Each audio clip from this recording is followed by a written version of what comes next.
Mais faites-le taire! Faites le taire avec Tom Villa. Bonjour Tom. Bonjour Jean-Marc, bonjour Julie. Et vous êtes face à ces patrons de presse justement pour évoquer ces aides à la presse. Bonjour à tous. Bonjour. Alors, Bonjour. Quel succès. Bah oui. Bonne réponse. Fleur Pellerin, la ministre de la Culture et de la Communication, souhaite réduire donc les subventions octroyées par l'État à la presse de loisirs et divertissement pour en donner davantage à la presse d'information générale et politique. Donc voilà, donc les hommes politiques veulent bien qu'on parle d'eux. Par contre, les autres sujets, on s'en fout complètement.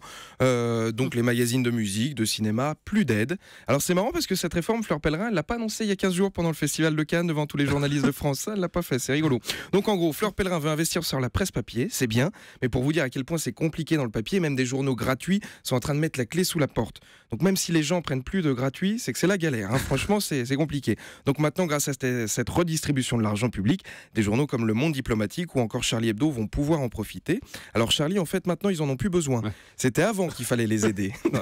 Alors, moi, j'ai une petite pensée pour le magazine Sanglier Passion, qui est un bimensuel et qui va se voir sucrer ses aides et payer les pots cassés à cause de vous. C'est Sanglier Passion. Alors pour en parler avec nous ce matin, Éric Pavon, vous êtes le directeur de la rédaction de Téléstar et Télépoche, deux magazines qui ne respectent pas leur titre. Ah bon ? Non, Télépoche qui malgré sa petite taille ne rentre dans aucune poche et Téléstar qui a mis en couverture il y a 15 jours Marine Delterme. Oh.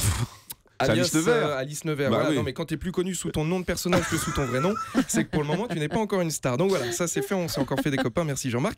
Laurence Piot, vous êtes la directrice de la rédaction de Closer. Closer, c'est un petit peu logique, on vous retire les aides, c'est vrai, vous avez attaqué les plus hauts sommets de l'État, forcément ils se vengent. En même temps, vous avez fait fort en termes de scoop. Hein. François Hollande et Julie Gaillet, Florian Philippot homosexuel, Claire Chazal à la plage avec un maillot de bain, on n'avait jamais vu ça. C'est incroyable. Alors j'ai peut-être trouvé une solution, s'il faut parler de la politique pour avoir des aides. Téléstar et Télépoche, vous faites des articles sur la chaîne parlementaire et Public Sénat. Ouais, ça va bien vendre. Ouais. Claude Bartolone, la course aux audiences face à Stéphane Bern. Qui va gagner le match des après-midi à la télé? Ça c'est bon, ça. Auto Plus, vous faites un reportage sur la campagne de François Fillon en Peugeot 508.